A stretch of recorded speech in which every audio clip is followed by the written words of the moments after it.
आप लोगों को लगता है कि आप लोग बहुत मोटिवेटेड हैं।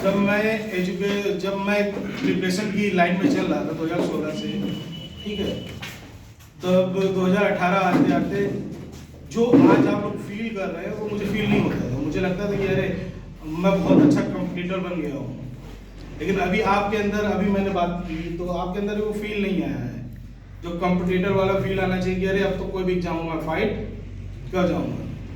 समस्या क्या है कि कभी ध्यान से सोचते नहीं कि हमें चाहिए क्या। हम लोग क्या है ना कि लेखपाल मिल जाए तो लेखपाल ले लेंगे, है ना, अगर सिपाही वाली आ गई तो सिपाही वाली ले लेंगे। कोई ड्रीम नहीं है। मैं आपको बताता हूँ कि जब मैं क्लास 8 में था, मेरा मामाना शिवराजपुर में है, ठीक है, तो जब भी कभी जाते थे तो हम स्टेशन पे बैठा करते थे। ये मैं सच बता रहा हूँ, कोई मोटिवेट करने के लिए नहीं बता रहा हूँ। मैं जो आज जो भी बोलूँगा वो सब ट्रू है, ठीक।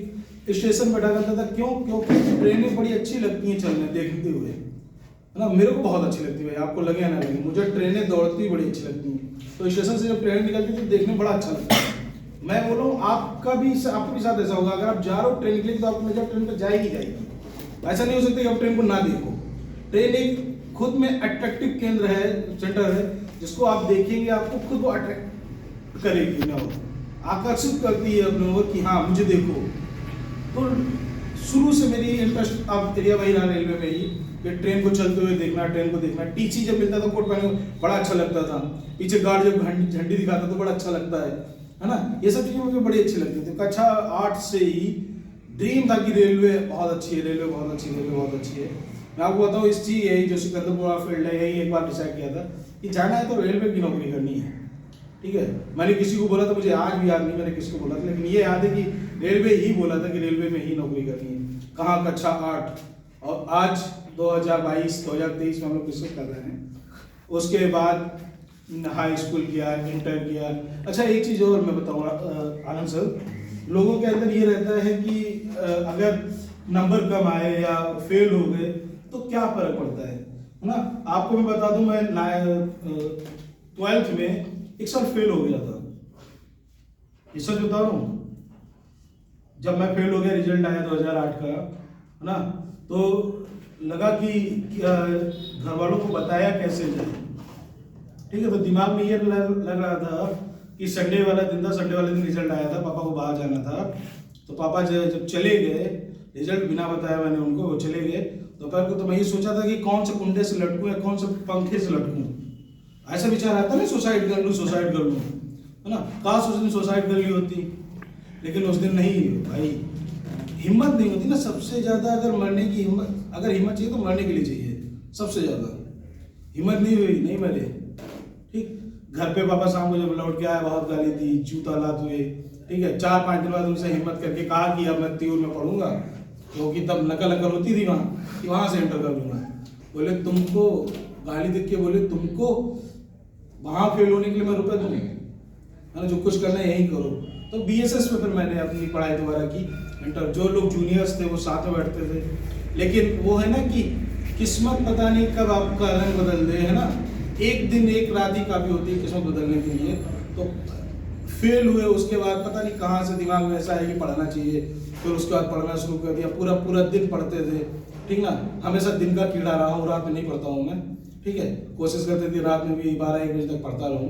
पूरा दिन पढ़ते, पूरी साल पढ़े, लेकिन उस साल इंटर में 59% ही आए थे, ठीक है। जो मेरे कोर सब्जेक्ट थे उसमें अच्छे नंबर आए, बाकी सब में कम नंबर है 59% से। फिर पॉलिटेक्निक करने चले गए, ठीक ना। फिर पॉलिटेक्निक करके आए, इंजीनियरिंग कॉलेज में पढ़ाने लगे, उसके बाद बीटेक भी कर लिया साथ ही में उसके, ये सब रहा इससे। और हाँ, पॉलिटेक्निक में मेन जो ब्रांच मेरी थ्योरी ऑफ मशीन्स थी, जो मेन सब्जेक्ट था, ठीक ना, उस सब्जेक्ट में भी 1 नंबर का ग्रेस लगा हुआ था मेरे। लोग कहते हैं अगर ग्रेस लग जाएगा तो क्या सरकारी नौकरी मिलेगी क्या? देखो, 1 साल फेल होने के बाद भी सरकारी नौकरी पाया हूँ। जो मेन सब्जेक्ट था उसमें 1 नंबर का ग्रेस भी लगा हुआ है, फिर भी सरकारी नौकरी है। ये कोई फर्क नहीं पड़ता किसी के ऊपर कि आपके नंबर कम है या ज़्यादा है। अगर आप मेरिट वाली नौकरी नहीं कर रहे हो तो आपको कोई प्रॉब्लम नहीं होने वाली है, ठीक है, कि नंबर कम हो या नंबर ज़्यादा हो। जो लोग हाई स्कूल या इंटर में है, डजंट मैटर। तो आप लोग अगर मेरिट की नौकरी नहीं थे, अगर आपको पोस्टमैन बनना होगा तो मेरिट में नंबर आएगा आपका, अगर पोस्टमैन नहीं बनना है, अगर आपको कंपटीशन वाला एग्जाम देना है तो कोई नंबर नहीं पूछता कितने नंबर से आपको नौकरी चाहिए, कितने नंबर आपने हाई स्कूल के लिए, कितने नंबर इंटर में लिए। इजली आपको क्या है, एक ही होता है कि उनका जो सब्जेक्ट उन्होंने जो पेपर सेट किया है उसको फाइट करो और जॉब पाओ। 2020 के साथ जो पढ़ाना सो पढ़ाते रहे। फिर 2016 में मेरे को एक मित्र मिला जिसका नाम था शिवशंकर, आज भी मेरे साथी में है, ठीक है। हम लोग साथ में पढ़ाते थे। वैकेंसी सोचा कि तैयारी करते हैं। आपको बता दूं, कभी जी लाइफ में नहीं सोचा था कि तैयारी करनी है इंजीनियरिंग की, कभी भी यही बस दिमाग में था रेलवे ही रेलवे चलेगा, ठीक है। लेकिन कभी ये दिमाग नहीं आता कि तैयारी भी करनी है या तैयारी नहीं करनी है। 2016 में जब मैं उससे पहली बार मिला तो हाँ समझ आया कि तैयारी कर लेते हैं नौकरी के लिए, ठीक। 2016 में लोगों ने नौकरी की तैयारी की। उसने एक मूवी मेरे को बोली थी 2018 में कि द सीक्रेट मूवी देखो, उसने मेरे को सजेस्ट की थी, मैं आपको भी सजेस्ट करता हूँ, ठीक है। बोले कि इस वर्ल्ड में जो भी कुछ पॉसिबल है, जो भी कुछ है वो सब पॉसिबल है आपके ब्रेन के द्वारा। ये पूरी मूवी आपको यही सिखाती है कि आप जो सोचते हो वो आप पा लोगे, ये तय है।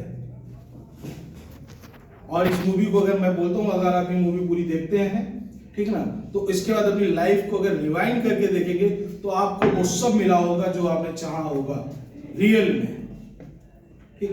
उसने कहा ये मूवी देखो, मैंने वो मूवी 3 दिन में कंप्लीट कर पाई, क्योंकि एक्चुअली क्या हो उसमें सारे लेखक और साइंटिस्ट वही सब अपने स्पीच देते हैं, ठीक। तो बोरिंग लगती है थोड़ी सी देखने में, लेकिन देखना बहुत जरूरी है।